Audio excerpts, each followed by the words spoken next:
ஹரே கிருஷ்ணா. பக்தர்களுக்கு இனிமையான காலை வணக்கம். இன்றைய ஞாயிறிலிருந்து சத்சங்க நிகழ்ச்சிக்கு வந்து கலந்துருக்கிற எல்லா பக்தர்களுக்கு என்னுடைய பணிவான நமஸ்காரம்.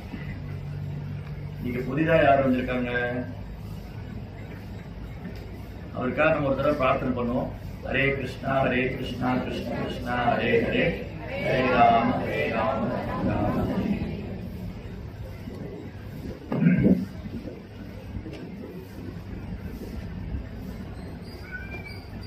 தெய்வீகமான குணங்கள் உண்டு, அசுர குணங்கள் உண்டு. 2 குணம் இருக்கு.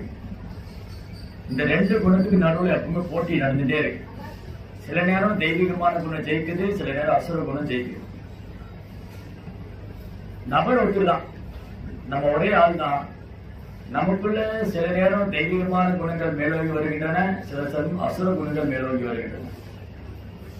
ஏன் இந்த குணங்கள் மாறி மாறி வருது? ஏன் இந்த குணங்கள் என்னை கட்டுப்படுத்துது?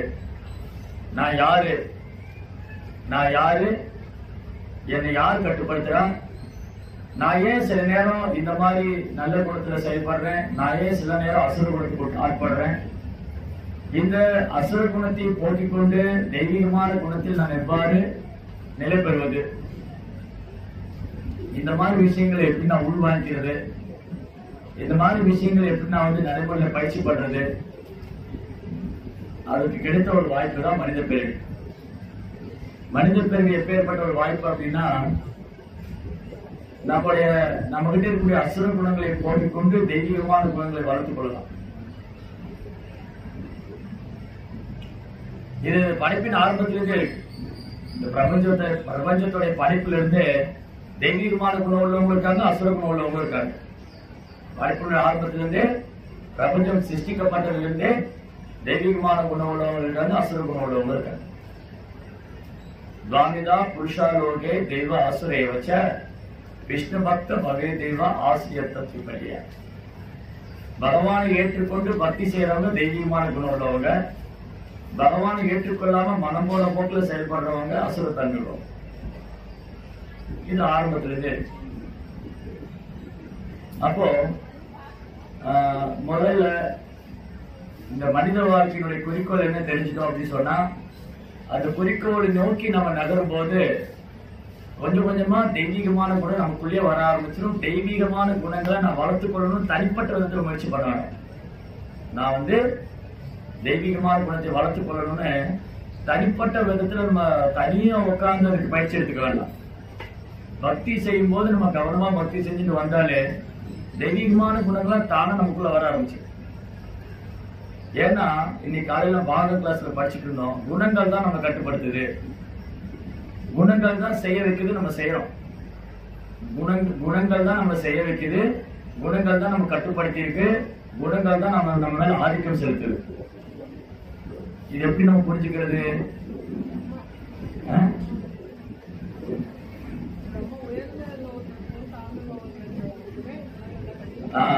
அப்ப பிரம்மலோகத்துல இருந்து இந்த பாதாள லோகம் வரைக்கும் குணங்கள் கட்டுப்படுத்துது. எப்படி குணங்கள் கட்டுப்படுத்துது? ஒருத்தர எப்படி குணங்கள் கட்டுப்படுத்துது? எந்த மாதிரி செயல் மூலமா குணம் கட்டுப்படுத்துது? எந்த மாதிரி செயல் எந்த மாதிரி குணங்களை நம்ம கட்டுப்படுத்துது? 3 வகையான செயல், 3 வகையான குணம். சத்வ ரஜஸ் தமஸ்.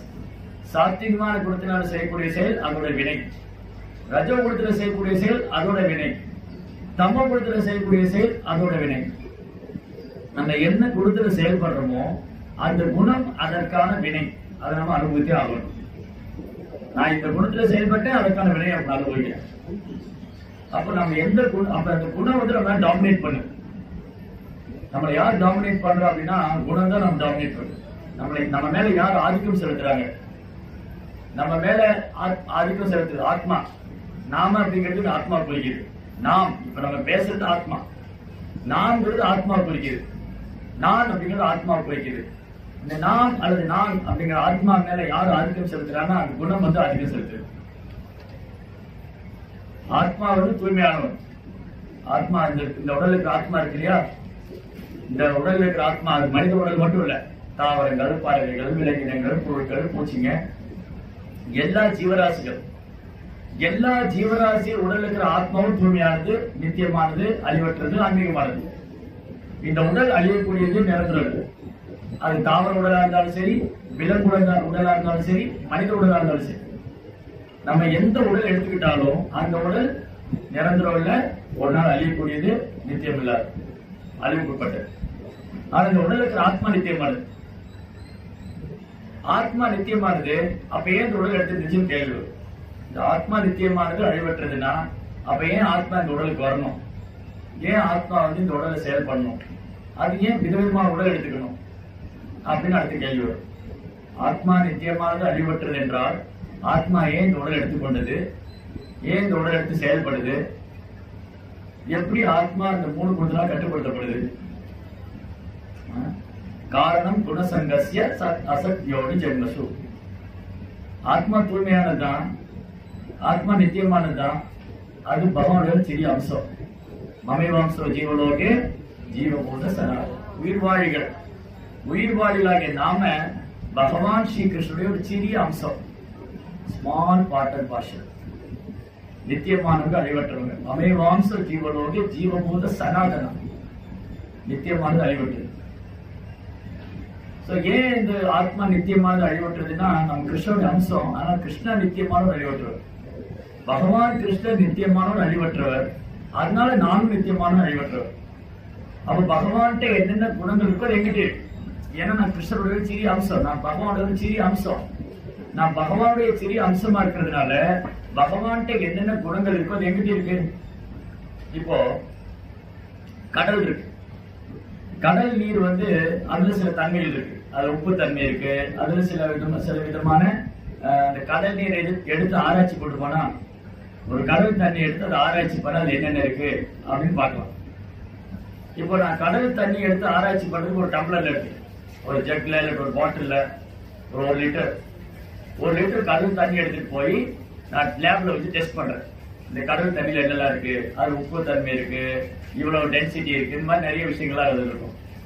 அப்ப இதேதான் இந்த கடல்ல இருக்கு இல்லையா?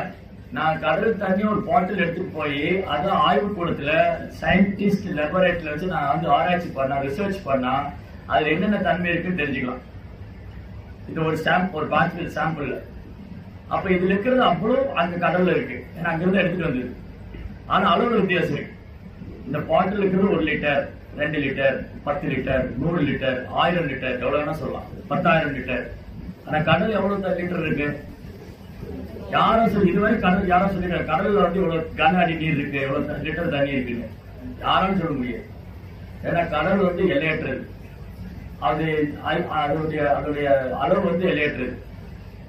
ஆனா அந்த கடலத்தின் ஒரு பாட்டில் எடுத்தா அந்த தன்மையை சொல்லிடலாம். ஆனா அளவு குறைந்தது. தன்மையில ஒண்ணு, அளவுல குறைஞ்சிருக்கு இல்லையா? அதே மாதிரிதான் பகவானுக்கு நமக்கும். கிருஷ்ணா எல்லையற்றவர், அவருடைய சிறிய அம்சம், எனக்கும் சில சுதந்திரம் இருக்கு. அவர் முழு சுதந்திரமானவர், நான் கொஞ்சம் சுதந்திரமானவர். கிருஷ்ணா வந்து பகவான், கடவுள், இறைவன், ஆண்டவன் எப்படி வச்சுக்கணும். பகவான் கிருஷ்ணர் நம்ம கடவுள்னு சொல்லலாம், இறைவன் சொல்லலாம், ஆண்டவன் சொல்லலாம், குருமுதல் கடவுள், பரமபுருஷர், பரந்தாமன், பரமாத்மா, பரம்பொருள், பரமசத்தியம் எல்லாம் அவர்தான். அப்போ அந்த பகவான் கிருஷ்ணருடைய குணங்கள், அவரது சக்தி எல்லையற்றது. பகவானுடைய சக்தி எல்லையற்றது, அவர் குணங்கள் எல்லையற்றது. அதனுடைய சிறிய அம்சம் தான் நம்ம ஸ்மால் ஸ்பார்க். இப்ப நெருப்பு இருக்கு இல்லையா? இப்ப இந்த இடத்துல நான் ஒரு நெருப்பு போட்டிருக்கேன். இந்த இடத்துல வந்து நான் ஒரு நெருப்பு வச்சிருக்கேன். முதல்ல நீர் உதாரணம் கொடுத்தேன். முதல்ல என்ன உதாரணம் பார்த்தா நீர். அந்த கடல் நீர் எடுத்துட்டு வந்து ஆராய்ச்சி பண்ண அதே தன்மை அந்த பாட்டில் இருக்கு, அந்த அளவுல வித்தியாசம். இப்ப நெருப்பு இருக்கு. இங்க வந்து ஒரு நெருப்பு நல்லா கொழுந்து விட்டு எரியுது. அது வந்து ஒரு நெருப்பு பொறி தெரிச்சு பக்கத்துல விழுகுது. அதுவும் நெருப்பு தானே? ஏதாவது சந்தேகம் இருக்கா? நெருப்புல இருந்து வந்த நெருப்பு பொறியும் தன்மையில நெருப்பு தான், ஆனா அளவுல வித்தியாசம் இருக்கு. நெருப்பு பொறி சிறிய பொறி தான், ஸ்மால் ஸ்பார்க். ஆனா இங்க நெருப்பு கொழுந்து விட்டு எரிஞ்சிட்டு இல்லையா? அந்த நெருப்பு கொழுந்து விட்டு எரியல, நெருப்புல இருந்து ஒரு தெரிக்கிற ஒரு சிறிய ஸ்பார்க் எப்படி நெருப்பு தானோ, தன்மையில நெருப்பு தான், ஆனா அளவுல வித்தியாசம். இது சின்ன ஸ்மால் ஸ்பார்க், அது ஒரு பெரிய ஃபயர். அந்த மாதிரி பகவான் இருக்கிற குணங்கள் எல்லாம் நம்மகிட்டே இருக்கு. ஆனா வெரி வெரி மைன்யூட் பார்ட்டிகல், ரொம்ப சிறிய லெவல்ல இருக்கு. சரி, அப்ப அடுத்தது கிருஷ்ணா வந்து சுதந்திரமானவர். கடவுள் வந்து சுதந்திரமானவர், அவர் யாரும் கட்டுப்படுத்த முடியாது. கடவுளை கட்டுப்படுத்தக்கூடியது கிடையாது. ஆனா கடவுளை கட்டுப்படுத்தலாம், அது ரெண்டாவது டாபிக், அது ஒரு வேற தனி டாபிக். உண்மையில சொல்ல கடவுளை யாரும் கட்டுப்படுத்த முடியாது. கடவுளை யாராவது கட்டுப்படுத்துறாங்க, இல்ல கடவுளை விட ஒரு பெரியவர் ஒருத்தர் இருக்கிறாரு, கடவுளை விட உயர்ந்தவர் ஒருத்தர் இருக்கிறாரு, கடவுளை விட பெரியவர் ஒருத்தர் இருக்கிறாரு, கடவுளோட உயர்ந்தவர் ஒருத்தர் இருக்கிறாரு, கடவுளை ஒருத்தர் கட்டுப்படுத்துறாருன்னா கிருஷ்ணரை கடவுள் சொல்றது அர்த்தம் இல்லை. அதனால கிருஷ்ணரை விட உயர்ந்தவர் கிடையாது, அவருக்கு சமமானவரோ அவரோட உயர்ந்தவரோ கிடையாது. அவர் தான் எல்லாரையும் கட்டுப்படுத்துறாரு. ரைட்? அவர் தான் வந்து என்ன பண்றாரு, எல்லாத்தையும் கட்டுப்படுத்துறாரு. அப்படி இருக்கும்போது ஜீவன் வந்து பகவான் கிட்ட என்னென்ன குணங்கள் இருக்கோ அந்த ஜீவன் கிட்டே இருக்கு. அது ஒரு சிறு சட்டமான இருக்கு. சரி, இப்போ வந்து ஞாயிற்றுக்கிழமை ப்ரோக்ராம். இப்போ இன்னொரு உதாரணம், இந்த ஞாயிற்றுக்கிழமை ப்ரோக்ராம் வந்து சத்சங்கம் நடத்துற வாரம். இது வந்து கட்டாயப்படுத்தி வர வைக்க முடியாது. நீங்க எல்லாம் கட்டாயம் வந்துதான் ஆகணும் அப்படின்னு சொல்ல முடியாது. ஏன் அப்படி சொல்ல முடியாது? இப்ப இங்க எல்லாரும் வந்திருக்கீங்க, நான் வந்து சொல்றேன் வாரம் இங்க ஞாயிற்றுக்கிழமை ப்ரோக்ராம் நடக்குது, நீங்க வாங்க, எல்லாம் தயவுசெய்து வந்து சண்டே ப்ரோக்ராம் கலந்துக்குங்க, பகவானுடைய புகழ் கேளுங்க, பிரசாதம் சாப்பிடுங்க, பக்தர் சங்கம் எடுத்துக்கங்க, கிருஷ்ண ஜெயந்தி வரப்போகுது, எல்லாம் சர்வீஸ் பண்ணுங்க இப்படின்னு சொல்லலாம். இப்படி சொல்ல முடியுமா? என்ன நடக்குது தெரியாது. மரியாதையா நீங்க எல்லாம் ஞாயிற்றுக்கிழமை இங்க வந்தே ஆகணும். சண்டே ப்ரோக்ராம் ஒரு சண்டே மிஸ் பண்ண கூடாது. ஜென்மாஷ்டமி ப்ரோக்ராம் தலைமுறை நீங்க சர்வீஸ் பண்ணணும். யாராவது வந்து பார்க்காம இருந்தேன்னு வச்சுங்களேன், அப்புறம் நடக்கிறதே வேற. இப்படி சொல்ல முடியுமா? ஏன் இப்படி சொல்ல முடியாது? ஏன் இப்படி சொல்ல முடியாது? சுதந்திரம் இருக்கு இல்லையா? ஒரு ஜீவனுக்கு சுதந்திரம் இருக்கு. நான் கேட்கலாம், ரெக்வஸ்ட் பண்ணலாம், மாதாஜி பிரபுஜி தயவுசெய்து வந்து சர்வீஸ் பண்ணுங்க, ரொம்ப நல்ல விஷயம் அது அப்படின்னு கேட்கலாம். நீங்க யாராவது எடுத்துட்டு போங்க, கிருஷ்ண தான் முழுமுதல் கடவுள், நீங்க வந்து சர்வீஸ் பண்ணி தான் ஆகணும் அப்படி சொல்ல முடியாது. ஏன்னா ஜீவனுடைய சுதந்திரத்துல கிருஷ்ணரே தலையிடுறது இல்ல, நம்முடைய சுதந்திரத்துல கிருஷ்ணரே தலையிடுறது இல்ல. பகவத்கீதையில முதல் அத்தியாயத்திலிருந்து ஆரம்பிச்சு 18ஆம் அத்தியாயம் கிருஷ்ணன் பொறுமையா பேசிட்டு. பகவத்கீதை அதிகமா பேசுறதே கிருஷ்ணர் தான், அதுக்கப்புறம் அர்ஜுனன், அதுக்கப்புறம் 1-2 ஸ்லோகங்கள் வந்து துரியோதனன், திருதராஷ்டிரர், சஞ்சய் எல்லாம் பேசியிருக்காங்க. அப்ப கிட்டத்தட்ட 700 ஸ்லோகத்துல கூடுதலான ஸ்லோகம் பேசிக்கிறது யாரு? கிருஷ்ணா. யாருக்காக பேசினாரு? அர்ஜுனனுக்காக. சரி, ஃபர்ஸ்ட் அர்ஜுனன் வச்சுக்கோ, அப்புறம் நமக்கு அது ரெண்டாவது. சோ பகவத்கீதை வந்து முழுக்க யாருக்காக பேசுனது? அர்ஜுனனுக்காக. எதுக்காக? அறியாமல் விடுபடணும். மெயின் முக்கியமான நோக்கம் என்ன? அர்ஜுன்கிட்ட கிருஷ்ணன் பகவத்கீதை பேசுற முக்கியமான நோக்கம் என்ன? சரி, சண்டடையணும். அவர் வந்து போரிடணும், சண்டை போடணும் இல்லையா? இந்த மகாபாரத யுத்தத்தை நிராகரிக்க கூடாது. இந்த மகாபாரத யுத்தத்தை நீங்க நிராகரிக்க கூடாது, தவிர்க்க கூடாது, நீ சண்டை போட்டுதான் ஆகணும். எனக்காக சண்டை போடுறதெல்லாம் ஓகே சொன்னாரு. இவ்வளவு சொல்லிட்டு கடைசியில் என்ன சொல்றாரு? எதா இச்சசி ததாகு. அர்ஜுனா, நான் சொல்ல வேண்டியதுல சொல்லிட்டேன், உனக்கு புரிஞ்சுதா? ஏதாவது சந்தேகம் இருக்கா? இல்ல திரும்ப ஒருக்க கூட நான் சொல்லணுமா? இனி ஒரு விருப்பம் போல செய், இனி வந்து உன்னுடைய விருப்பம் போல செய். அப்ப இதுக்கு என்ன அர்த்தம்? கிருஷ்ணரே தலைவர் விரும்பல, அர்ஜுனன் முடிவு பண்றது பண்ணிட்டோம். நான் பேச வேண்டியதெல்லாம் பேசிட்டேன். நான் வந்து அர்ஜுனனுக்கு என்ன சொல்லணும்னு நினைச்சோ எல்லாம் சொல்லியாச்சு. அதுல ஏதாவது சந்தேகம் இருந்தா, ஹரே கிருஷ்ணா, அதுல ஏதாவது சந்தேகம் இருந்தா திரும்பி கிருஷ்ணர் அது பேச தயாரா இருக்கு. எப்படி கிருஷ்ணர் எப்படி இருக்காரு பாருங்க. ஹோல் பகவத்கீதை சொல்லி முடிச்சுட்டாரு, பகவத்கீதையில சொல்லி முடிச்சுட்டு அப்புறம் உனக்கு புரிஞ்சுதா? ஏதாவது சந்தேகம் இருக்கா? இல்ல திரும்பி ஒரு கூட சொல்லணுமா? எல்லாம் கேட்டு சரி அர்ஜுனா, இதை நான் சொல்ல வேண்டியது சொல்லிட்டேன், நீங்க விருப்பம். அப்போ ஒரு ஜீவனுடைய சுதந்திரத்துல கிருஷ்ணன் தலையிட விரும்புவதில்லை. பக்தி என்பது கட்டாயப்படுத்தியோ வற்புறுத்தியோ வரக்கூடியது அல்ல. இறைவன் இடத்துல அன்பு செய்வது. கிருஷ்ணருக்காக சண்டையிடுவது வந்து கிருஷ்ணன் வற்புறுத்தி கொண்டு வர முடியாது அர்ஜுன்கிட்ட. அதுக்கான அறிவு கொடுக்கலாம், அதற்கான முக்கியத்துவத்தை பத்தி சொல்லலாம், அது எந்த அளவுக்கு கிருஷ்ணனை திருப்திப்படுத்துதுன்னு சொல்லலாம். அதுக்கப்புறம் முடிவு அர்ஜுனன் கேட்க. அதே மாதிரிதான், அதே போலதான் அந்த இடத்துல அர்ஜுனன் நம்மளதான் பிரதிநிதிக்கிறார். பகவத்கீதை அர்ஜுனனுக்காக அல்ல, நமக்காக தான். சோ அர்ஜுனன் நம்ம தான் பிரதிநிதிக்கிறார். இப்ப கிருஷ்ணர் என்ன பண்றாரு? தான் யாருன்னு சொல்லித்தர. நான் வந்து பரம புருஷோத்தமன், முழுமுதல் கடவுள். நீங்க யாரு? நீங்க எல்லாம் என்னுடைய சேவகர்கள், நீங்க என்னுடைய சிறிய அம்சம், நீங்க எனக்கு பக்தி சேவை பண்ணணும். பக்தி தான் உயர்ந்தது. சோ பக்தி தான் உயர்ந்தது, நீங்க எல்லாம் பக்தி பண்ணுங்க, என்ன சங்கடைங்க, எனக்கு நமஸ்காரம் பண்ணுங்க, என் பக்தனா இருங்க, என்ன வழிபடுங்க, சத்தியமா சொல்ற நீங்க என்கிட்ட வந்துடுவீங்க. அதெல்லாம் சொல்ற சொல்லிட்டு சரி நீங்க உங்களுக்கு முழுசி சொல்ல வேண்டியதெல்லாம் நான் சொல்லிட்டேன். நாம கூட பேசும்போது என்ன பண்ணுவோம், இப்போ வந்துட்டு ரொம்ப நேரம் பேசுறோம், பாருங்க நான் சொல்ல வேண்டியது சொல்லிட்டேங்க, இவங்க இருக்கும் எப்படின்னா கட்டாயப்படுத்த முடியுமா? இந்த வார்த்தை சொல்லுவோம் இல்லையா, எல்லாருமே சொல்லியிருப்போம். நம்ம கணவர்கிட்ட பேசும்போதோ இல்ல மனைவிட்ட பேசும்போதோ இல்ல குழந்தைகள்கிட்ட பேசும்போதோ இந்த வார்த்தையை சொல்லுவோம், பாரு நான் சொல்ல வேண்டியது சொல்லிட்டேன், அப்புறம் அவங்க இருக்கும், நான் உன்னை கட்டாயப்படுத்த முடியாது இல்லையா? இதுதான் கிருஷ்ணர் சொல்லும். கிருஷ்ணன் என்ன பண்ணாரு, பகவத்கீதை சொல்லிட்டு உன் விருப்பம் போல செய்யணும். அப்போ எந்த ஜீவனோட சுவாதந்திரத்திலையும் கிருஷ்ணர் தலையிட விரும்புறது இல்லை. இப்ப அவர் நீங்க புதுசா வந்திருக்காரு, அந்த பிரபு கூப்பிட்டுருக்காரு அவரை, நீங்க இஸ்கான் வாங்க கோயிலுக்கு வாங்க, அப்போ அவர் முடிவு பண்ணலாம் நான் இன்னைக்கு வந்து சினிமாவுக்கு போலாமா இஸ்கான் போலாமா இல்லையா? அப்போ அவர் சுதந்திரம் இருக்காரு. பிரபு நீங்க வந்து இஸ்கான் கோயில் கூப்பிடுறீங்க, எனக்கு ஞாயிற்றுக்கிழமை ஒரு நாள் தான் ஃப்ரீ, நான் படம் புதுசா வந்திருக்காரு போகணும். அப்ப 2 சாய்ஸ் இருக்காரு, அவருக்கு 2 வாய்ப்பு இருக்கு. இன்னைக்கு இந்த ஞாயிற்றுக்கிழமை அவர் சினிமாவுக்காகவும் தேர்ந்தெடுத்துக்கலாம், இங்க வரதுக்கும் தேர்ந்தெடுத்துக்கலாம். அப்ப அவர் சுதந்திரத்தை சரியா பயன்படுத்திதான் இங்க வந்துட்டாரு இல்லையா? ஓகே இவர் ரொம்ப நாளா கூப்பிட்டு இருக்காரு, அங்க என்னதான் பேசுறாங்க, என்ன நடக்குது, இங்க என்ன பண்றாங்கன்னு போய் பார்க்கலாம், சும்மா போய் தான் பார்ப்போமே அப்படின்னு வந்திருக்காரு. அப்ப அந்த சுதந்திரம் சரியா, அந்த சுதந்திரத்தை வந்து சரியா பயன்படுத்திட்டாரு. இந்த மாதிரி நம்ம வாழ்க்கையில ஒவ்வொரு கட்டத்திலையும் நம்ம சுதந்திரத்தை துஷ்பிரயோகம் பண்றோமா சரியா பயன்படுத்துறோமான்னு ஒரு கேள்வி. சுதந்திரம் வந்து தமோ குணத்தில் கூடியது இருக்கு, சுதந்திரம் ரஜோ குணத்தில் இருக்கு, சுதந்திரம் சாத்தியமான குணத்தில் இருக்கு. தமோ குண சுதந்திரம் என்னது, நான் யாருக்கும் கீழ்ப்படிஞ்சவங்க கிடையாது, நான் என் மனசுல தோன்றதை பண்ணுவேன், நான் எப்படி வேணாலும் இருப்பேன், எங்க வேணாலும் போவேன், என்ன வேணாலும் பார்ப்பேன், இந்த வாழ்க்கை வந்து அனுபவிக்கிறது தான், இந்த மனித வாழ்க்கை குழம்பத்துக்கு அப்படின்னு சொல்லிட்டு மதுபானம் இருந்தது, மாமிச சாப்பிட்டாங்க, மனித வாழ்க்கையை வீணாக்கி கொண்டது வந்து தம்மோட சுதந்திரம். ஏன்னா அவனுக்கு வந்து ஆபர்ஷதாரமாத்ம தத்துவம் திரகமேது, அவன் வந்து தன்னுடைய வாழ்க்கையோட லட்சியத்தை மறந்து அறியாமையில நான் வந்து இந்த உலகத்துல பிறந்து அனுபவிக்கதான், அதனால எல்லாம் அனுபவிச்சிடணும், எப்படி ஒரு நாள் செத்து போயிடுவோம், அதுக்குள்ள எல்லாத்தையும் அனுபவிச்சிடணும் அப்படின்னு நினைக்கிறது இல்லையா, அது துஷ்பிரயோகம். 2வது ரஜகுணம் தீவிர குணத்துல பண்ணக்கூடிய சுதந்திரம் என்னது, அடுத்தவங்க டாமினேட் பண்றது, நான் அனுபவிக்கணும், நான் நல்லா இருக்கும்போது மற்றவங்களை வந்து நான் வந்து டார்ச்சர் பண்றது, இந்த மாதிரி பல விஷயங்கள் இருக்கு ரஜகுணத்துல சுதந்திரம். என் சுதந்திரத்தை நான் துஷ்பிரயோகம் பண்றது மட்டும் இல்ல, மற்றவங்க மேல பிரயோகிக்கிறது, என்னுடைய சுதந்திரத்தை மற்றவங்க மேல வந்து நான் ஆதிக்கம் செலுத்துறது. சாத்தியமான சுதந்திரம் என்னது, நல்ல காரியங்கள் ஈடுபடுறது, கோயிலுக்கு போறது, அப்புறம் கோயில சொல்ற விஷயங்களை கேட்கறது, பக்தி செய்யணும்னு ஆசைப்படுறது, இதெல்லாம் இந்த சுதந்திரத்தை சரியா பயன்படுத்து.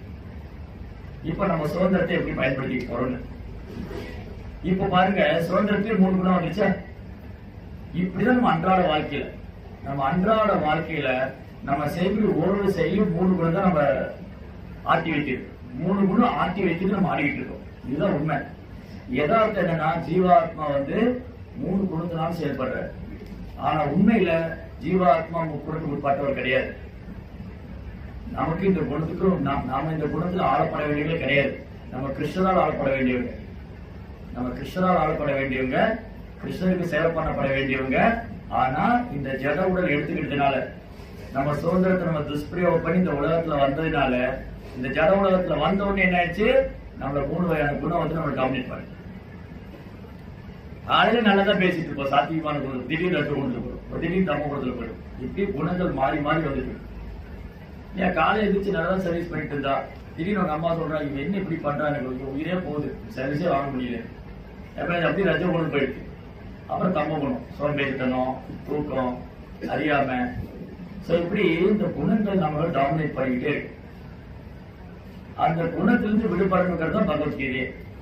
பகவத்கீதை முக்கிய குறிக்கோளே நம்ம இந்த 3 குணத்திலிருந்து விடுவிக்கணும். திரைகுண்ய விஸ்வவேதா நிஸ்திரை குண்யோ பவ அர்ஜுனா, அர்ஜுனா வேதங்கள் 3 குணத்துக்கு உட்பட்டதை நீ அதையும் கடந்து வரணுங்கிறது.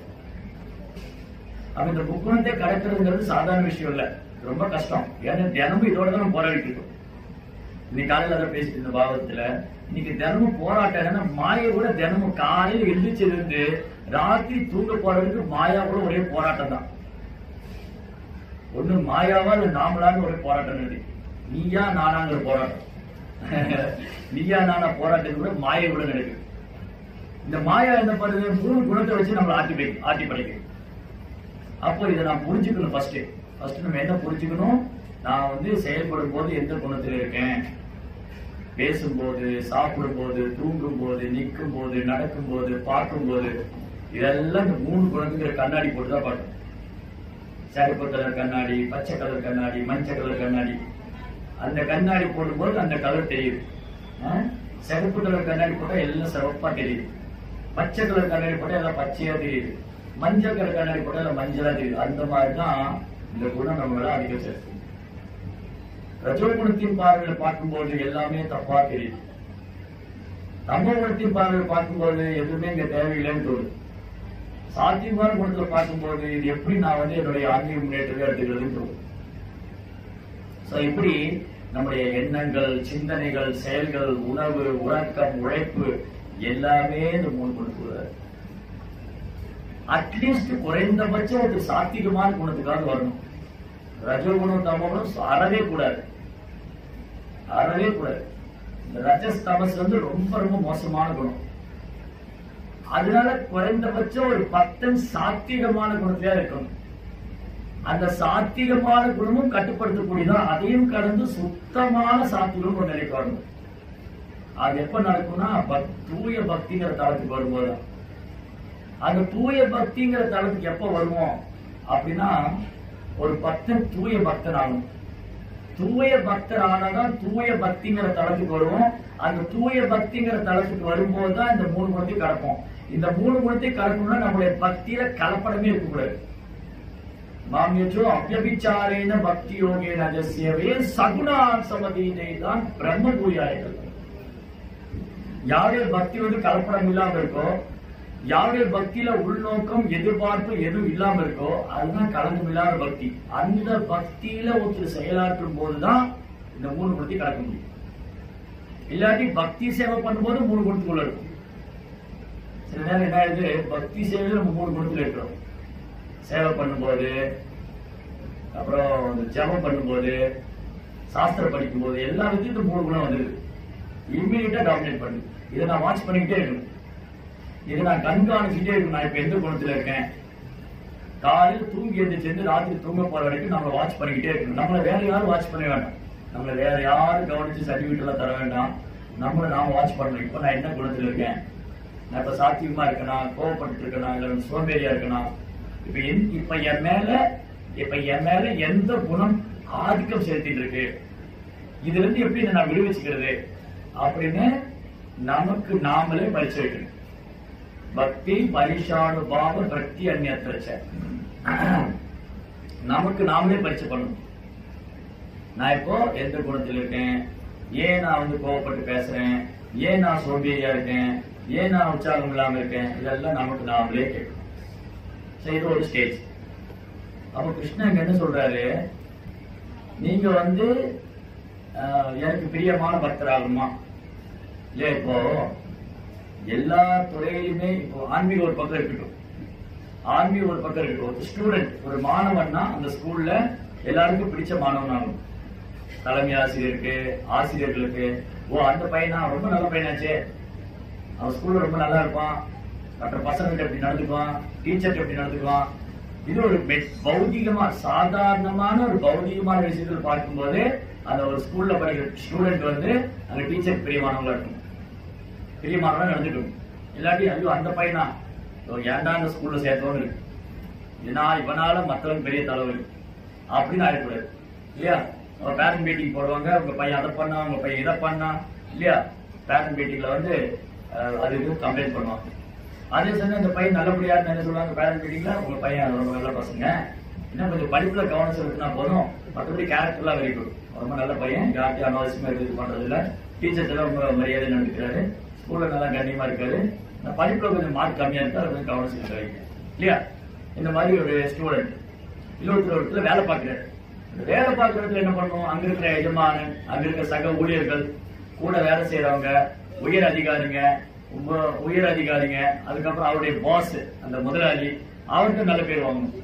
இவர் வந்து கம்பெனி ரொம்ப நல்லா வேலை பார்த்தாரு, இவர் சீக்கிரம் ப்ரொமோஷன் கொடுத்தோம், அவர் எல்லாத்தையும் நல்லா பழகினாரு, முதலாளி ரொம்ப விசுவாசமா நடந்துக்கிட்டாரு இல்லையா? இது வந்து எல்லா துறையிலுமே இது எதிர்பார்ப்பு இருக்கு. எப்படி நல்ல தொழிலாளர் இருக்க போறாங்க, எப்படி நல்ல மாணவராக இருக்க போறாங்க, among the business class of வியாபாரி மத்தியில கூட இந்த வியாபாரி வந்து ரொம்ப நல்லா வியாபாரம் பண்றாரு, சக வியாபாரிகிட்ட ரொம்ப அன்பா நடந்துக்கிறாரு, அவருடைய வியாபாரம் மேல் வந்து மற்றவங்ககிட்ட பொறாமை சொல்றது இல்ல, மற்றவங்களை வந்து கீழே விழுந்து இந்த மாதிரி எல்லாம் இருக்கு. ஈவன் பௌதிகத்துல பார்த்தா கூட மெட்டீரியலிஸ்டிக் லைஃப்ல பௌதிக வாழ்க்கையில கூட வியாபாரிகள் மத்தியில நல்ல பேர் உள்ள வியாபாரி, மாணவர்கள் மத்தியில, அப்புறம் வந்து தொழிலாளர்கள் மத்தியில, இந்த மாதிரி ஒரு டிபார்ட்மெண்ட். அதே மாதிரிதான் பக்தின்னு வரும்போது நாம கிருஷ்ணருக்கு பிரியமான பக்தர் எப்படி ஆகுறது? ஸ்கூலுக்கு போனா எப்படி நல்ல ஸ்டூடெண்ட் ஆகணும், வேலைக்கு போற இடத்துல எப்படி நல்ல தொழிலாளி பேர் வாங்கணும், வேலைக்கு போற இடத்துல நல்ல தொழிலாளி பேர் வாங்கணும், மாணவனா இருக்கிறது நல்ல மாணவன் பேர் வாங்கணும், வியாபாரம் பண்றதுல ஒரு நேர்மையான வியாபாரி பேர் வாங்கணும். அதே மாதிரி பக்தின்னு வரும்போது கிருஷ்ணருக்கு பிரியமான பக்தர்னு பேர் வாங்கணும். கிருஷ்ணருக்கு பிரியமான பக்தர். அதுக்கு ஏதாவது வரைமுறை இருக்கா இல்லையா? இப்போ ஒரு ஸ்டூடெண்ட் நல்ல ஸ்டூடெண்ட் அதுக்கு என்ன பண்ணணும்? அவன் வந்து டீச்சர் ரொம்ப ஒபீடியண்டா இருக்கணும், மற்ற ஸ்டூடெண்ட் வந்து சண்டை போடக்கூடாது, ரொம்ப சைலண்டா இருக்கணும், அன்னெசரி டாக்கிங் தேவையில்லாத பேசக்கூடாது, இது மாதிரிலாம் இருக்கு இல்லையா? ஸ்டூடெண்ட்டுக்கான சில டிசிப்ளினரி ஆக்டிவிட்டிஸ், ஸ்கூல்ல ஒரு மாணவன் பின்பற்றக்கூடிய ஒழுக்க நீதிகள். அதே மாதிரி வேலை செய்யற இடத்துல ஒரு தொழிலாளி பின்பற்றக்கூடிய ஒழுக்க விதிமுறைகள். அதே மாதிரி ஒரு வியாபாரத்துக்கு அங்க சில வியாபாரத்துக்கான சங்கம் இருக்கு, அதுக்கு சில சட்ட திட்டங்கள்லாம் வச்சிருக்காங்க. அதே போலதான் பக்தியில சில ஒழுக்க விதிமுறைகள் இருக்கு. இந்த ஒழுக்க விதிமுறைகள் எதுக்காக அப்படின்னா நம்மளோட தூய பக்தியை தாழ்த்து கொண்டு வருகிறார். சோ கிருஷ்ணா என்ன சொல்றாரு? ஓகே, நீங்க எல்லாம் ஹரே கிருஷ்ணா வந்திருக்கீங்க, வெல்கம், எல்லாரும் வாங்க, ரொம்ப சந்தோஷமா இருக்கு. இங்க ஜெகநாதர் உங்களை பாக்குறாரு இல்லையா? இங்க ஜெகநாதர் நம்ம எல்லாரும் பாக்குறாரு. இங்க நிறைய பேர் வந்திருக்காங்க, என் மேல பக்தி பண்றாங்க, எனக்கு சேவை பண்றாங்க, அப்புறம் வந்து எனக்கு பிரசாதம் தயார் பண்றாங்க, எனக்கு பூஜை பண்ண எல்லாம் பண்றாங்க. Okay, very good. அடுத்தது நாம என்ன பண்ணணும்? இந்த ஜெகநாதர் இருக்கார் இல்லையா கிருஷ்ணர், அவருக்கு பிரியமான பக்தனாக என்ன செய்யணும்? ஓகே, இப்ப நான் பக்தி பாதி வந்தாச்சு, குழந்தைய ஸ்கூல்ல சேர்த்தாச்சு, குழந்தைய ஸ்கூல்ல சேர்த்த உடனே அந்த குழந்தை நல்ல குழந்தை ஆகணும். ஒரு இடத்துல வேலைக்கு போனா அந்த இடத்துல நல்ல வேலைக்காரன் போயிடுவாங்க. அதே மாதிரி பக்திங்கிற இடத்துல வந்த உடனே இங்க என்ன நடக்கணும்? நான் கிருஷ்ணருக்கு பிரியமான பக்தன் எப்படி ஆகுது? அதுக்கு என்ன கிருஷ்ணர் சொல்ற? அதுக்கு பகவானே சொல்ற. பக்தர்கள் சொல்றதுல இருக்கட்டும், ஆச்சாரியர் சொல்றது, ஆன்மீக குருமார்கள், ஆச்சாரியர் இவங்க எல்லாம் கூட சொல்லியிருக்காங்க பக்திக்கான வரைமுறையெல்லாம் இருக்கு. பட் இதை வகுத்து கொடுத்தது கிருஷ்ணரே வகுத்து கொடுத்திருக்காரு. கிருஷ்ணர் தான் வந்து ஜெகத்குரு, இந்த உலகத்துக்கே அவர் தான் குரு. பகவான் கிருஷ்ணரே வந்து ஒரு எந்த மாதிரி பக்தன் அவருக்கு பிரியமானவன் அதான் லிஸ்ட் வருதுங்க. கிருஷ்ணரே எதிர்பார்க்கிறார் நம்மகிட்ட. கிருஷ்ணா நம்மகிட்ட எந்த எதிர்பார்க்கிறாரு? ஓகே, வெரி குட், நீ பக்தன் ஆயிட்ட, நீ பக்தன் ஆயிட்டு இருக்க, ஆனா அது போதாது, நீ எனக்கு பிரியமான பக்தன் ஆகணும் இல்லையா? ஒரு ஸ்கூல்ல சேர்ந்த மாணவன் ஸ்கூல்ல சேர்ந்துட்டான், நல்ல விஷயம், படிக்க வந்திருக்கான், வெரி குட், வாங்க ஸ்கூல்ல சேருங்க, படிங்க, பாடம் சொல்லி கொடுக்குறோம். ஆனா நீங்க அந்த ஸ்கூல்ல எல்லாருக்கும் பிடிச்ச மாணவன் ஆகணும், டீச்சருக்கு பிடிச்ச மாணவன் ஆகணும். இது கஷ்டம் தான், கஷ்டம். எல்லா டீச்சருக்கும் என்ன பிடிக்கணும், எல்லா டீச்சருக்கும் என்ன பிடிக்காம, ஏதோ ஒரு டீச்சருக்கு பிடிக்காம போகலாம், அப்படி நடக்கலாம். ஆனா இங்க என்ன ஆகுதுன்னா, இங்க வந்து கிருஷ்ணருக்கு பிடிக்காம போகாது. கிருஷ்ணர் ஓகே, அவர் பக்தி பண்றாரு, ஏத்துட்டேன், பட் ஆனாலும் அவர் இன்னும் எனக்கு பிரியமான பக்தர் ஆகணும். அப்ப கிருஷ்ணன் என்ன பண்ணுவாருன்னா அதற்கான சூழ்நிலையை உருவாக்குவார். கிருஷ்ணன் என்ன பண்ணுவாரு? நம்ம தூய பக்தனாருக்கான சூழ்நிலையை உருவாக்குவார். ஏன்னா நம்ம வந்துட்டோம், கிருஷ்ணாங்க வந்துட்டோம்.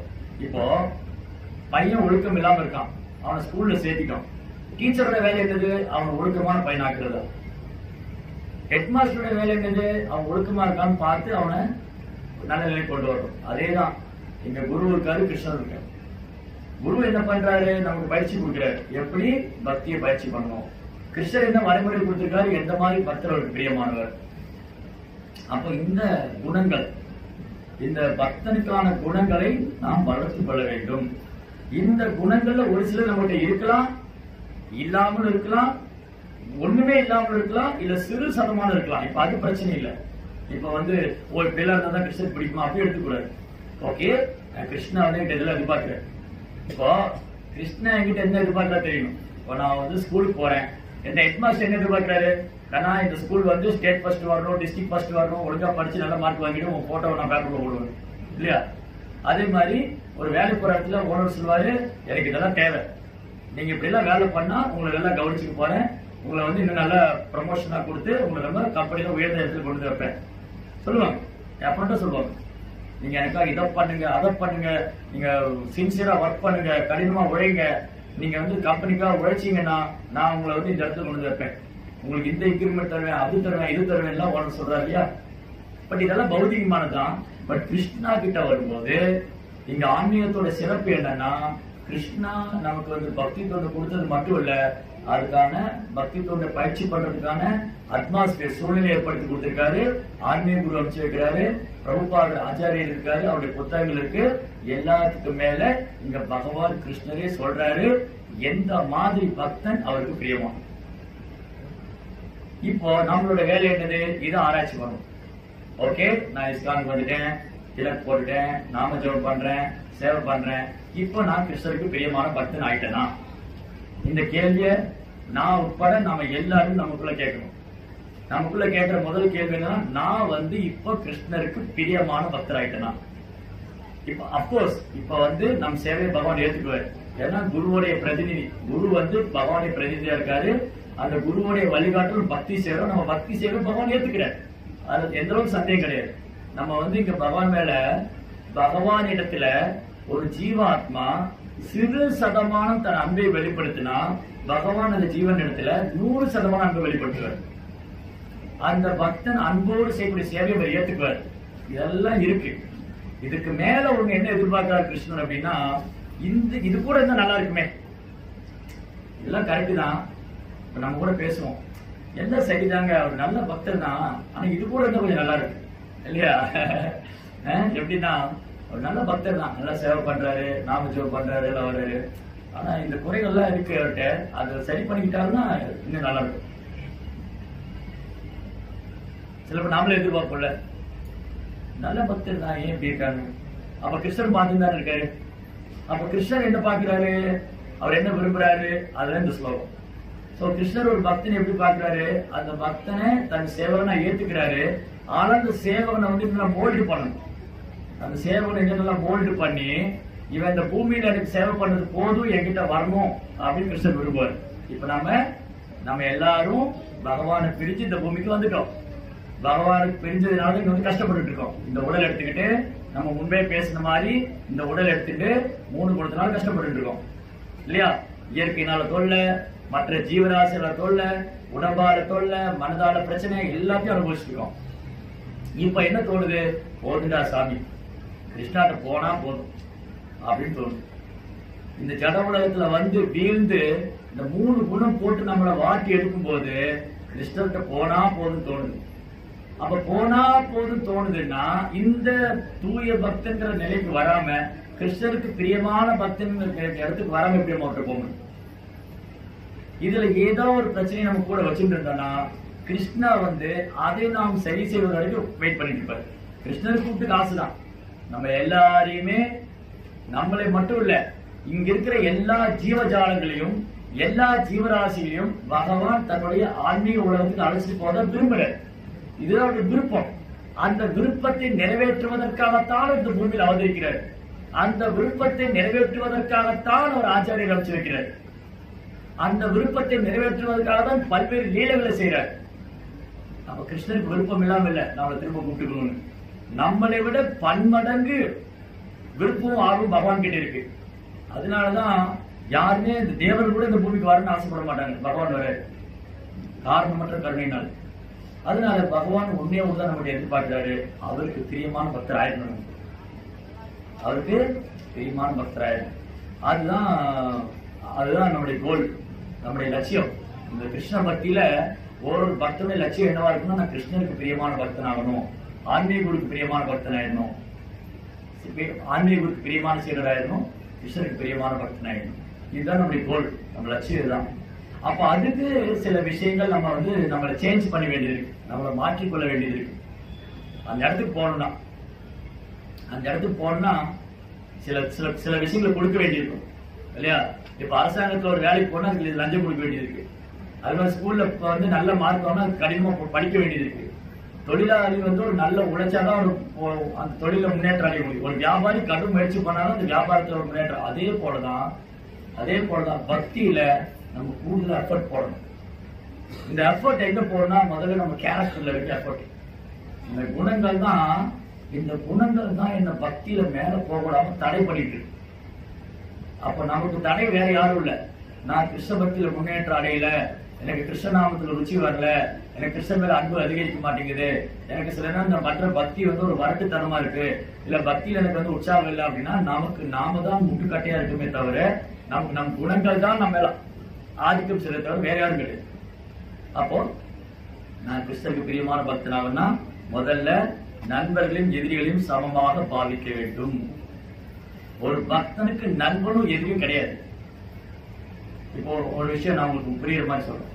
எப்படின்னா, இப்ப நான் ஒருத்தர் எதிரியா நினைக்கிறேன். இப்ப நான் வந்து ரஷ்யா ப்ரோ எதிரியா நினைக்கிறேன்னு வச்சுக்கோங்க. ஒரு ரஷ்யா ப்ரோவா எனக்கு பிடிக்காது, அவர் என்ன பெரிய அப்படின்னு அவரை கண்ட நான் விலகிறேன். ரஷ்யா ப்ரோ கண்டு விலகிறேன், அவரை பிடிக்கல, அவர் ஒதுக்குறேன், அவர் வந்து நான் சர்வீஸ் பண்ண மாட்டேன். இந்த மாதிரி ஒரு எனிமிட்டி நான் டெவலப் பண்ணிட்டேன்னா, இந்த எனிமிட்டிங்கிற அந்த பகைமை உணர்வு என்கிட்ட இருக்கிற வரைக்கும் நான் எப்படி பகவான்கிட்ட போக முடியும்? பகைமை உணர்வு இல்லாதவங்க தான் பகவான்கிட்ட போக முடியும். பகைமைங்கிற உணர்வே இருக்கக்கூடாது. சமச்சத்ருச்ச மித்ரேச்ச. ஒரு பக்தனுக்கு நண்பனும் எதிரியும் ஒண்ணுதான். நமக்கு யாராவது கெடுதல் பண்ணாலும் அவங்களுக்கு நல்ல ஆத்மாவை தான் பார்க்கணும், நமக்கு நல்லது பண்ணாலும் நல்லதா தான் பார்க்கணும். இது கொஞ்சம் கஷ்டமான விஷயம் தான். ஏன்னா நம்ம இது வரைக்கும் பிராக்டிஸ் பண்ணதில்லை. ரொம்ப கஷ்டமான விஷயம். அதான் திருவள்ளுவர் சொன்னார், இன்னா செய்தாரி ஒருத்தர் அவர் நான. இப்ப எனக்கு ஒரு கெடுதல் பண்ணிட்டாரு, அவர் எனக்கு கெடுதல் பண்ணிட்டாருன்னு எல்லாருக்கும் தெரியும், அவருக்கும் தெரியும், எனக்கும் தெரியும். அவர் வெக்கப்படுற அளவுக்கு நான் நல்லது பண்ணிடுறோம். ஐயோ இவருக்கு போய் நான் கெடுதல் பண்ணேன். இது சாதாரணமா திருக்குறளே இருக்கு. அவர் கிருஷ்ண பக்தியில வரும்போது இன்னும் ஒரு படி மேல போய் நான் என்ன பண்ணணும், எனக்கு பகைவனே கிடையாது. யாராவது என்ன பகைவனா நினைச்சுக்கலாம், அதுக்கு நான் பொறுப்பு இல்லை. இப்ப நீங்க என்ன பகைவனா நினைச்சுக்கலாம், இவர் என்ன எதிரி, அதுக்கு நான் என்ன பண்ண முடியும்? நான் வந்து உங்கள்கிட்ட நண்பனாக இருக்க ஆசைப்படுறேன், நான் உங்கள்கிட்ட நண்பனா இருக்க ஆசைப்படுறேன், நான் உங்கள்கிட்ட அன்பா இருக்க ஆசைப்படுறேன். பட் நீங்க என்ன பகைவனா நினைச்சு நான் ஒன்றும் செய்ய முடியாது. நான் யாரையும் பகைவனா நினைக்க மாட்டேன். இது ஒரு குவாலிட்டி. ஒரு பக்தனுடைய முதல் குவாலிட்டி என்னன்னா, யாரையும் வெறுப்பு. அதை போன அட்வேஸ்டா சொல்லும்போது எந்த உயிர்வாழி மாதிரி வெறுப்பு கிடையாது. இந்த வெறுப்பு, நண்பன் பகைவன், இந்த ரட்டிப்புத்தன்மை இருக்கிற வரைக்கும் நமக்குள்ள இந்த ரட்டிப்புத்தன்மை இருந்ததுன்னு சொன்னா இங்கேயே இருந்துட்டே இருக்கணும். ரட்டிப்புத்தன்மை வெளியில வரணும். இதுதான் கிருஷ்ணர் திரும்ப திரும்ப சொல்றாரு. பிரபா என்ன சொல்றாரு, சில விஷயங்களை பகவான் திரும்ப சொல்ற மாதிரி இருக்கு. என்ன காரணம், நமக்கு நல்ல அழுத்தம் திருத்தமா நமக்கு மனசுல போகணுங்கதான். கிருஷ்ணன் ஏன் இந்த விஷயம் திரும்ப சொல்றாரு? அதாவது ரட்டிப்புத்தன்மை விடுபடணும். பீதராக பயக்ரோதா காமேஷ புரோதேஷ ராகத்தேஷு வித்தேஷு திரும்ப சொல்றாரு. ஏது திரும்ப சொல்றாரு? இந்த விஷயங்கள் தான் நம்முடைய ஆன்மீக முன்னேற்றத்துக்கு பெரும் தடையாக இருக்கின்றது. அப்ப நம்ம யாரும் எதிரியா பார்க்க வேண்டிய அவசியம் இல்லை. யாரு நமக்கு ஒரு ஆத்மாவுக்கு ஏது எதிரி? ஆத்மா கிருஷ்ணருடைய ஒரு ஃபர்ஸ்ட் விஷயம். நம்ம வந்து படிக்கிற தத்துவம் இருக்கு இல்லையா, இந்த உடல் ஆத்மா. நான் இந்த உடல்ல ஆத்மாங்கிற தத்துவத்தை படிச்சோம். அப்படி இருக்கும்போது ஆத்மாவுக்கு எதிரி யாரு? ஆத்மாவுக்கு எதிரியே கிடையாது. ஆத்மாவுக்கு ஏது எதிரி? ஆத்மாவுக்கு எதிரியே இல்லை.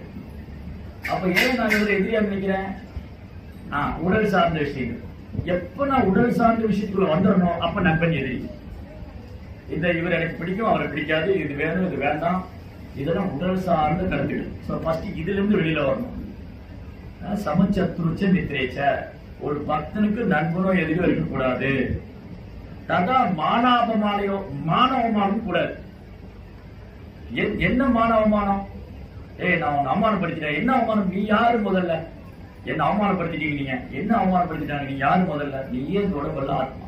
இப்ப என்ன ஒருத்தர் வந்து இன்சல்ட் பண்ணிட்டாருன்னா நான் ஏன் வருத்தப்படணும்? நானே இந்த உடல் ஆத்மா. அப்ப நான் வந்து இந்த உடல் நினைக்கும் போது எனக்கு வலிக்குது இல்லையா? அடுத்து என்ன சொல்றாரு? தொல்லிய நிந்தா ஸ்துதி மௌனி. என்னை புகழும் போது சந்தோஷம் இருக்கு, என்னை திட்டும் போது வருத்தமா இருக்கு. அப்போ இந்த ரட்டிப்பு தன்மைக்குள்ளதான் நான் இருக்கேன்.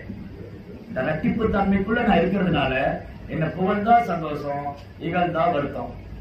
என்கிட்ட நல்ல மாதிரி நடந்துட்டா மானம், என்ன இருக்குன்னா அவமானம். அப்ப இதெல்லாமே உடல் சார்ந்த கருத்துக்கள்.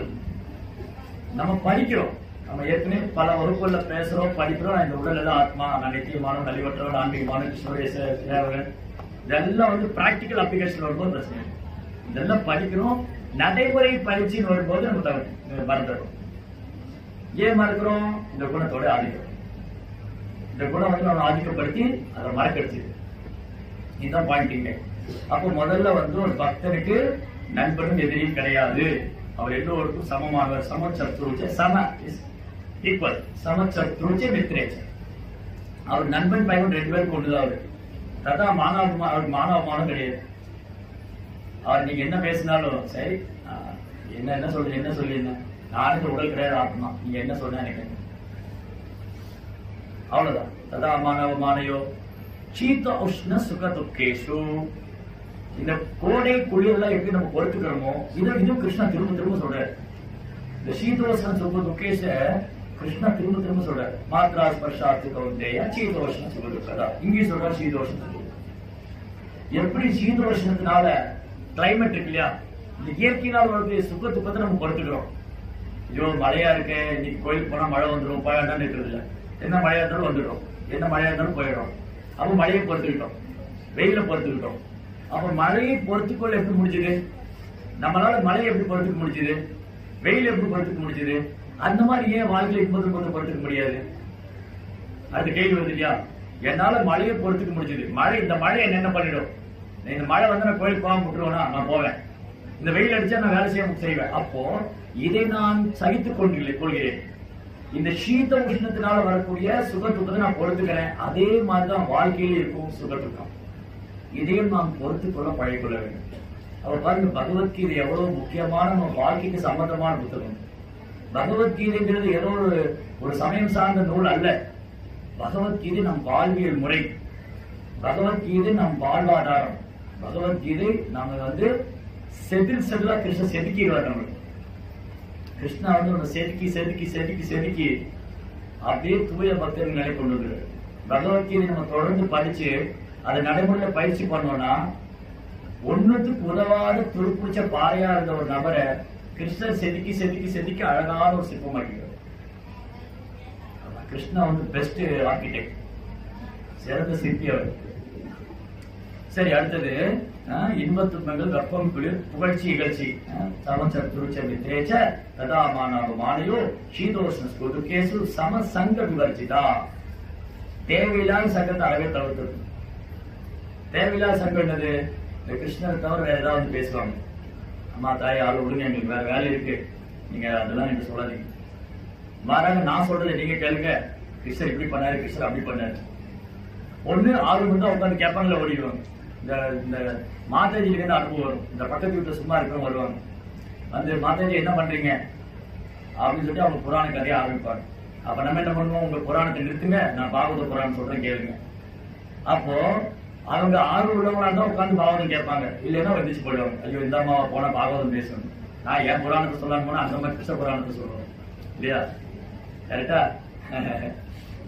சமச்சத்ருச்ச மித்ரேச்ச ததா மானவ மானையோ சீதோஷ்ண ஸ்புதுகேஷு சமசங்க விவர்ஜிதா துல்லிய நிந்தா ஸ்துதி. நம்ம முன்னாடி வந்து புகழலாம், இல்ல நம்ம இவ்வளவு செய்யலாம். இன்னைக்கு புகழ்ச்சி, நாளைக்கு இகழ்ச்சி. இதுதான் ஜட உலகம். இதையும் பார்க்கணும், அதையும் பார்க்கணும். புகழ்ச்சி வந்ததுன்னா அதுக்காக தலைகால புரியாம அடவும் கூடாது. வருத்தம் வந்ததுன்னா அதுக்காக மூலையை உட்காந்து அடவும் கூடாது. இது வரும், இது வரும், இன்னும் வரும். இன்னைக்கு புகழ்ச்சி வரும், நாளைக்கு இகழ்ச்சி வரும். இன்னைக்கு மானம் வரும், நாளைக்கு அவமானம். என்ன வேணாலும் நடக்கலாம்.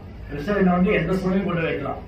கிருஷ்ணா வந்து நான் தூய பக்தன் ஆகுங்கிறதுக்காக என்னை எந்த ட்ரையல் அண்ட் எரர்லயும் போடலாம். ட்ரையல் அண்ட் எரர் என்ன சொல்லுவாங்க? எந்த மாதிரி ஒரு சோதனைக்கு நான் போடலாம். சோதனை பண்ணும், டெஸ்ட் பண்ணும். சோதனை பண்ணாதானே இப்போ நான் ஒரு பொருள் வாங்குறேன். நீங்க உங்களுக்கு எல்லாம் தெரிஞ்ச விஷயம் தான். நீங்க ஒரு படம் வாங்குறீங்க, சோதனை பண்ணா வாங்குவீங்களா? அதை இழுத்து பார்த்து நூல் எப்படி இருக்கு, அது எப்படி இருக்கு, இது எப்படி இருக்கு. ஒரு புடவை வாங்குறதுக்கு அவ்வளவு சோதனை பண்றோம். ஒரு நம்பிக்கை பிட்டு வாங்குறதுக்கு அவ்வளவு சோதனை பண்றோம். ஆனா பக்தியில சோதனை வரக்கூடாதா? அது நியாயம் இல்லையா? ஒரு துணி வாங்குறதுக்கு சோதனை பண்றோம். ஒரு பணம் வாங்குறத உருட்டி பரட்டி எடுத்து வண்டைக்காயை உடைச்சு பார்த்து அது உள்ள என்ன இருக்கு, முத்தி இருக்கா, எல்லாம் ஒரு சாதாரணமான ஒரு பொருளை வாங்குறதுக்கு 1008 சோதனை பண்றோம். அப்படி இருக்கும்போது நான் தூய பக்தன் ஆகணும்னு கிருஷ்ணன் சோதனை பண்ணக்கூடாது. அது எந்த விதத்துல நியாயம்? நான் ஒரு பொருள் வாங்குறது சோதனை பண்ணுவேன், கிருஷ்ணன் சோதனையே பண்ணக்கூடாது. என்ன அப்படியே எடுத்துக்கணும். நீ நியாயம் ஒரு சாதாரண பொருள் வாங்குறதுக்கு நான் என்ன சோதனை வேணாலும் பண்ணுவேன், ஆனா என்ன கிருஷ்ணன் சோதனை பண்ணக்கூடாது. இது அவ்வளவு நல்ல விஷயம் இல்லை. கிருஷ்ணன் சோதனை பண்ணட்டும். ஏன்னா நான் ஒரு பொருள் வாங்கும் போது சோதனை பண்ணி நல்ல பொருளை வாங்கினேன். அதே மாதிரி கிருஷ்ணன் என்ன பண்றாரு, நம்மள சோதனைக்குள்ள போட்டு நல்ல பக்தரா எடுப்பாரு. நம்மள சோதனைக்குள்ள போட்டு நல்ல பக்தரா எடுத்துக்கிறார். அப்போ கிருஷ்ணர் நம்மள சோதனையில போட்டா நம்ம சந்தோஷப்படணும். கிருஷ்ணர் நம்மள சோதனையை போட்டாலே நம்ம ஆனந்தப்படணும். அப்ப கிருஷ்ணர் என்ன நல்ல பக்தராக போறாரு. பகவான் என்ன சோதனைக்கு உட்படுத்தி விட்டார் என்றால் பகவான் என்னை ஏற்றுக்கொண்டார். ரைட்? எந்த பக்தனுக்கு கஷ்டம் வருதோ, துன்பம் வருதோ, சோதனை வருதோ, அப்ப கிருஷ்ணர் அவர் மேல கவனம் செலுத்துறார், அவரை ஏற்றுக்கொண்டார். ஒரே ஒரு விஷயம், கொஞ்சம் பொறுமையா இருந்தா ஒரு நல்ல தூய பக்தராக கிருஷ்ணா அவரை ஃபில்டர் பண்ணி எடுக்க போறாரு. அவ்வளவுதான். சமச்சத்ருஜமித்ரேச்சதாமானவமானயோ ஷீரோஷ சமசங்க விரஜிதா தொல்லியறிந்தா ஸ்துதிர் மௌனி. மௌனினா அமைதியா இருக்கும். இந்த மௌனின்னா இந்த ஊர்ல மௌனவதெல்லாம் இருக்கும். அன்னைக்கு யார்ட்டையும் பேச மாட்டான். இன்னைக்கு யார்ட்டையும் பேச மாட்டேன், நாளைக்கு வாங்க. ஏன் மௌனி? மௌனினா என்னது? மௌனினா பேசக்கூடாதுன்னு அர்த்தம் அல்ல, அபத்தமான விஷயங்களை பேசக்கூடாதுன்னு பிரபா சொல்றாரு. ஒரு பக்தன் பேசாம இருக்கக்கூடாது, பேசணும். கிருஷ்ணரை பத்தி பேசணும், கிருஷ்ணனுடைய நாம ரூப குணாதிசயங்கள். ஜடபரதர் பேசாத வரைக்கும் என்ன இருந்தது? ஜடபரதன் ஒரு பக்தர் இருந்தாரு, அவர் பேசாத வரைக்கும் என்ன எப்படி நினைச்சிட்டு இருந்தாங்க? அவர் ஒரு பைத்தியம், ஒரு முட்டாளு, ஒரு உதவாக்கர, ஒரு தத்தி, இப்படிதான் நினைச்சிட்டு இருந்தாங்க. ஜடபரதர் பேச ஆரம்பிச்ச உடனே இவர் ஒரு பெரிய மகாத்மாவா இருக்காரு இல்லையா? ஒரு பக்தன் பேசணும். எங்க என்ன பேசணும்? இடம், நேரம், காலம், எந்த இடத்துல என்ன பேசணும். ரைட்? அப்போ ஒரு பக்தன் மௌனியா இருக்கணும். எந்த இடத்துல மௌனியா இருக்கணும், எங்க என்ன பேசணும், எங்க என்ன பேசக்கூடாது. இது வெரி வெரி இம்பார்ட்டன்ட். ஓகே? சமச்சத்ருஜமித்ரேச்ச ததாமானவமானயோ ஷீரோஷ்ண சுகதேகோஷு சமசங்க விவர்ஜிதா துல்லிய நிந்தா ஸ்துதிர் மௌனி. ஒரு பக்தன் மௌனமா இருக்கணும். போர் அடிக்கிறா, தூக்கம் வருதெல்லாம் இருக்கும், ஸ்டாப் பண்ணிடலாமா? ஒரு 5 நிமிஷம். மௌனி. மௌனி அப்படின்னு என்ன அர்த்தம்னா கிருஷ்ணரை தவிர எதுவும் பேசக்கூடாது. யாராவது பேச வந்தாங்களா நம்ம சைலண்ட் ஆயிடணும், இல்ல அவங்க சைலண்ட் ஆக்கிடணும். 2-3 பக்தர் சேர்ந்தா அங்க கிருஷ்ணரை பத்தி மட்டும்தான் பேசணுங்கிற ஒரு ஸ்டாண்டர்ட் வந்து நம்ம கொண்டு வந்துடணும். ஏன்னா நான் கிருஷ்ணருக்கு பிரியமான பக்தன் ஆகும்னா கிருஷ்ணரை வாட்ச் பண்ணிட்டு இருக்காரு.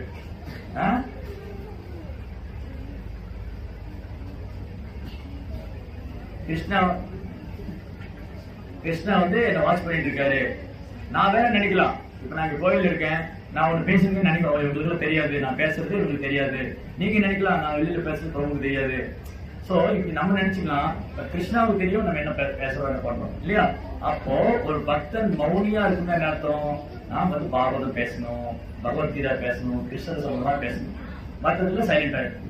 அப்படி யாராவது பேச வந்தாலும் நீ கோயிலுக்கு போனீங்க, நீங்க வரலீங்க, அதுங்க இதெல்லாம் ஆனாங்க, நீங்க பகவத்கீதை என்ன சொன்னாங்க, பாகவத்துல என்ன சொன்னாங்க, அதை சொல்லுங்க. அவ்வளவு. சோ மௌனி. சமச்சத்ருஜமித்ரேச்ச ததாமானவமானயோ ஷீரோஷ்ண சுகதேகோஷு சமசங்க விரஜிதா துல்லிய நிந்தா ஸ்துதிர் சந்துஷ்டா. ஒரு பக்தன் எப்போது என்ன கிடைக்குதோ அதை வச்சு திருப்தியோடு இருக்கிறத விட்டு பறக்கிறத பிடிக்க முயற்சி பண்ணக்கூடாது, இல்லையே கவலைப்படக்கூடாது, நிறைய கிடைக்கணும் பேராசைப்படக்கூடாது. வாட்டவர் இட் இஸ், பகவான் என்ன கொடுத்திருக்காலும் அதை வச்சு திருப்தியோடு இருக்கும். சந்துஷ்டா. ஒரு பக்தர் எப்படி பாக்குறாரு? என்ன கூட எவ்வளவு பேர் கஷ்டப்பட்டு இருக்காங்க, இருக்க இடம் இல்லாம, போட்டுக்க துணி இல்லாம, சாப்பாடு இல்லாம. பாருங்க, நம்ம இங்க ஜெகநாத் நமக்கு விருதே கொடுக்கிறாரு, தினமும் ஜெகநாத் விருது கொடுக்கிறாரு. இந்த விருதுல ஒரு வேலை சாப்பாடு கிடைக்காம கஷ்டப்படுறவங்க இருக்காங்க. அப்ப அவங்களோட ஒப்பிடும்போது பகவானை நல்லதா வச்சுக்காரு. அப்ப இருக்கிறத கொண்டு திருப்தியாச்சு. சந்துஷ்டா. சததம் யோகி. அனிக்கேன ஸ்திரமதி. சரி, அனிக்கேன ஸ்திரமதினா அதுவே பதில் இருக்கு. உறுதியான மனது. அந்த பக்தன் எந்த சோதனைக்கு உள்ளானாலும் பக்தி விட்டு விலகுவதும் இல்லை, யாராலும் அவர் உறுதியை குலைக்கவும் முடியாது. அந்த பக்தனுடைய உறுதியை யாராலும் தளர்த்தவும் முடியாது. ஸ்திரமா இருக்காரு. என்ன வேணா நடக்கட்டும், நான் வந்து பக்தி சேவை பின்வாங்க மாட்டேன். நான் கிருஷ்ணாவை திரும்ப போகணும், நான் கிருஷ்ணருக்கு பிரியமான பக்தன் ஆகணும். கிருஷ்ணர் என்ன எந்த வேணா சோதனைக்கு உட்படும். கிருஷ்ணா வந்து எந்த சோதனை வேணும் போடட்டும், நான் ஸ்திரமா இருப்பேன். இந்த ஸ்திரமதிர் வந்து நிறைய இடத்துல சொல்றேன். ஸ்திரவிரதா, ஸ்திரமதிர். அதுக்கப்புறம் பக்திமான் பிரியவன். இந்த மாதிரி பக்தன் எனக்கு பிரியமானவர்.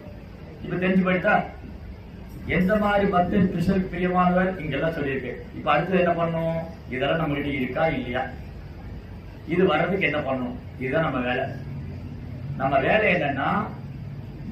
என்னன்னா நான் வந்து கிருஷ்ணருக்கு பிரியமான பக்தன் ஆகணும். நாய் வேஷம் போட்டா கொலைக்கணும். அப்ப பக்தன் ஆகணும் படிச்சு போயிட்டோம். ஆல்மோஸ்ட் எல்லாம் வந்துட்டோம். ஜெபம் பண்றோம், பக்தி பண்றோம். இப்போ அடுத்தது என்ன பண்ணணும்? கிருஷ்ணருக்கு பிரியமான பக்தர் எப்படி ஆகுது? அது கிருஷ்ணர் என்ன சொல்லியிருக்காரு, அது நான் என்னென்ன எங்கிட்ட இருக்கு, எங்கிட்ட எது குறைவா இருக்கு, எது அதிகமா இருக்கு, இருந்தா சந்தோஷம் விட்டுடுவோம். அப்பா 2 இருக்குப்பா, இந்த இவ்வளவு சொன்ன விஷயம் 1 2 3 4 5 6 7 8 9 10 11 12 விஷயம் சொல்லியிருக்காரு. இந்த ஸ்லோகத்துல 12 விஷயம் கிருஷ்ணர் நம்மகிட்ட எதிர்பார்க்கிறாரு. இந்த 12 இருக்கா? அப்பாடா ரொம்ப சந்தோஷம். அதுக்காக தலைநாள் பிரியம் நடக்கக்கூடாது. ஏதோ கிருஷ்ணோட அனுகிரகத்தினால குருவுடைய கண்ணு இந்த நல்ல குணம் இருக்கு, இன்னும் பத்தாது, இன்னும் நிறைய வளர்த்துக்கணும். சிலது இல்லையா, அத பாவமே இது இல்லாம போயிடுது, இதனால தெரியாம போயிடுது, இதனால கிருஷ்ணருக்கு பிரியம் இல்லாம போயிடணும், கிருஷ்ணருக்கு பிரியமான ஆகணும், இதை வளர்த்துக்கணும். கொஞ்சமா இருக்கா அதிகமாகணும், அதிகமா இருக்கா இன்னும் அதிகமாகணும்.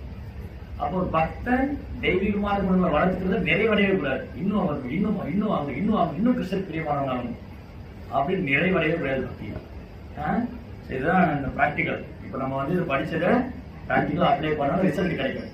ஒண்ணு வேண்டாம், இன்னைக்கு நம்ம பேசுனதெல்லாம் உட்காந்து வீட்டுல போய் யோசிச்சு பார்ப்போம். நான் இங்கிருந்து யோசிக்கிறேன், நான் கோயிலிருந்து யோசிக்கிறேன், நீங்க வீட்டுல வந்து யோசிங்க. நீங்க படிச்ச விஷயம் எது எங்கிட்ட இருக்கு, எது இல்ல, எது குறைவா இருக்கு, எங்க நான் அதிகமா கவனம் செலுத்தணும், எந்த ஏரியால நான் அதிகமா கவனம் செலுத்தினா கிருஷ்ணருக்கு பிரியமானவன் ஆயிடும். ரைட்? ஹரே கிருஷ்ணா. ஜெய் ஸ்ரீ பிரபுபாத் கி